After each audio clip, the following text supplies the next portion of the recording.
Comic book letterer Jim Campbell had some pretty harsh words for DC and the new Rorschach book. Basically, F Tom King, and really he meant DC in general. Um, it brings up a couple questions. First off, we can look back in some of Jim Campbell's earlier comments from 2012, where he was a lot more blasé about the whole thing. But then fast forward to today, 2020, and he makes an aggressive, angry case that the Watchmen work was theft. Or the Watchmen, yeah, we'll get into it. It's a bit sticky, and this is one of those cases where a lot of people have very, very firm opinions, and there's not clear right answers.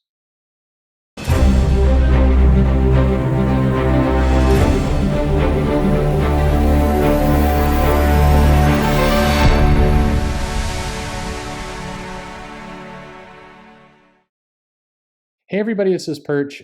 You probably may, if you're one of these people that has a very firm opinion on this, you probably took a lot of umbrage with my statement before the jump of there's not a lot of clear answers. To many people, there are very clear answers. The clear answers are either number one, screw Alan Moore. Watchmen belongs to DC. He took a work for hire contract. Screw him. Or opinion number two, no, it actually wasn't technically a work for hire contract. There was a perception of what was supposed to happen to the work, and DC didn't live up to their end of the bargain, and it is theft. So the problem is this: you kind of have to take a jump in this whole dialogue to say, was DC aware that they were going to hold on to the rights, or basically kind of keep reprinting Watchmen, keep it in circulation, and therefore not letting the rights transfer back to Alan Moore? I'll explain that in a moment. Were they aware that this was an option for them when they signed this contract? Many things have been said, and there have been many stories. So whether you can choose to believe one side or another, whatever you want to believe. However, what is a fact is that the different people involved have claimed different versions of this story. At its core, there is this contractual dispute over Watchmen between DC and the creators Alan Moore and Dave Gibbons. Alan Moore has been extremely angry about it over the years, Dave Gibbons less so.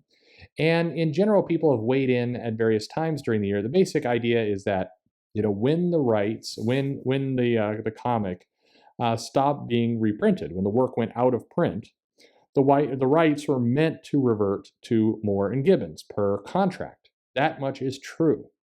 However, and the speculation on it is the wording which Jim Campbell uses in his current kind of rant about it, that the rights resided with Alan Moore and Dave Gibbons and were licensed to DC. Now, those are very particular terms, and they're not entirely accurate. It was more a case, again, the words have meaning. And when you use the words like licensed and reside, those words have legal context. However, what we do know is that there is an agreement in place that when the work went out of print, the rights to the characters would go to Alan Moore, Dave Gibbons. What DC has really kind of dug in their heels about is often the words revert. Why does that word matter? Because it is a case of, did the rights sit with Alan Moore and Dave Gibbons and then he loaned them to DC? Or did DC own these characters, own this right, and they had struck a deal that the character ownership would transfer over to Moore and Gibbons? Where did it start from? Typically, from what I've seen, people get really hung up on this one side or the other, depending on that much of the work. So I realize it's kind of boring, so we'll get to the more of the exciting stuff. Jim Campbell went off on a rant over a couple things. I mean, first off, there's a variant cover to Rorschach #1 by Brian Belland. And on it, Rorschach is saying a smile in a word balloon, and the I in smile uses like a capitalized I, meaning two horizontal lines, one vertical line to make up smile. And Jim Campbell basically goes two words, and they still manage to fuck up the lettering. Basically, in comics, the standard, or what you should do, is just use a simple vertical line when printed this way, and only use the full I with the two horizontal lines when you're saying like, I am pissed, or I am going to write a tweet complaining about Tom King, or I hate DC, or I need more things to do in my life. That's where you would use the full I. But this is a smile and you shouldn't use full I. So anyway, this argument begins. Then Jim Campbell goes out on a kind of a bit of a rampage of also fuck Tom King, fuck Jorge Fornes and Dave Stewart, fuck anyone who participates in this blatant IP theft by DC. If your paycheck is so important that you'll sanction this absolute robbery, fuck you. And then he goes on to talk about how this wasn't work for hire, that this revision clause implies the work's supposed to go there. DC knows that, and they've continued to keep it in print as a way to keep the comic away from Alan Moore and Dave Gibbons, which is the heart of this big argument. And it is, and now that DC has folded Watchmen into their wholly owned universe, both DC and, the success on HBO, they won a lot of awards and everything else, it's clear at this point that Watchmen is never going to Alan Moore and Dave Gibbons, ever. It's going to be a property that is going to stay with Warner Media. They're going to continue to do HBO specials and win awards and all the rest. It is not going anywhere. So, and I think the other argument that Jim Campbell points out is I'm sure Moore has taken legal advice on this. Yes, he has. And I'm sure that advice was, whatever the merits of your case, DC Warner have such deep pockets that they will bankrupt you long before you get anywhere near court. And that's the reality of comic creators. I don't say it as well, there you go, but just that is the reality of where the power sits in these industries.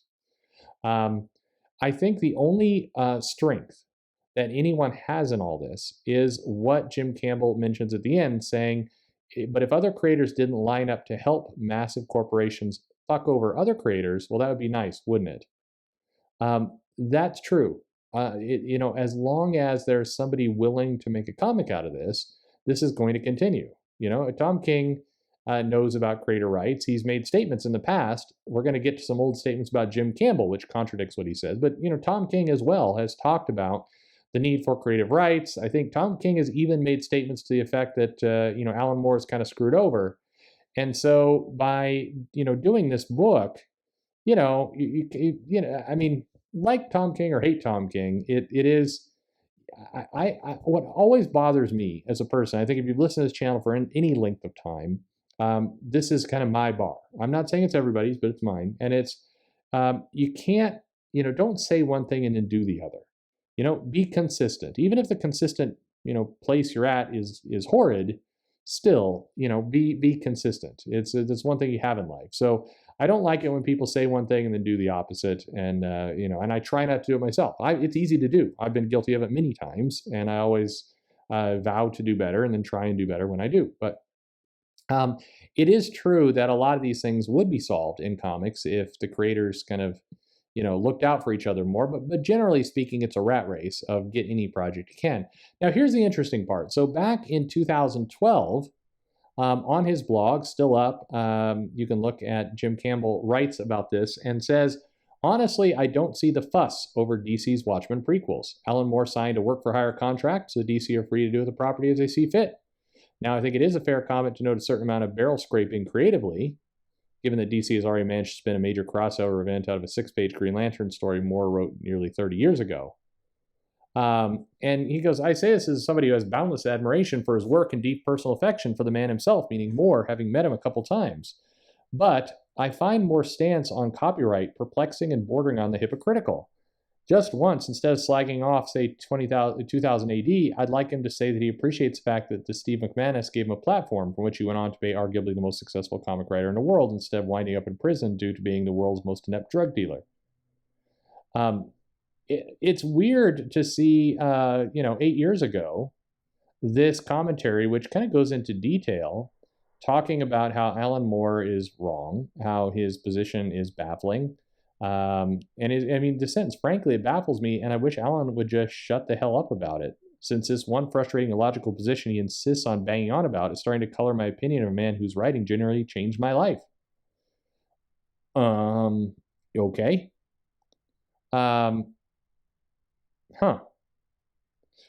Then, 8 years later, we get, fuck Tom King, this is theft. This is, literally, same guy. Watchmen wasn't work for hire. The revision clause clearly implies the work remained Moore and Gibbons' copyright and that DC licensed under particular circumstances. This is theft. Now, I'm sure that Campbell learned more things about it, But it really underscores the whole problem here, which is, um, the Alan Moore situation with DC really does fall into, do you think DC has a right to keep it in print, or do you think they pulled one over on Alan Moore unfairly and deserve the work? That's really what it is. And I think the argument itself is making people behave crazy. It's making people wander from one position to the other somewhat randomly, and that's kind of what we've got. So I pose a question out to you, and I've done this before. Where do you sit with all this?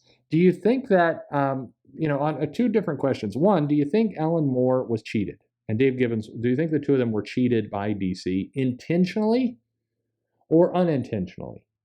I don't think it'd be hard to say they weren't cheated at all, because DC did enter into this contract, and everybody entered this contract with the belief that the rights would eventually revert to Moore and Gibbons.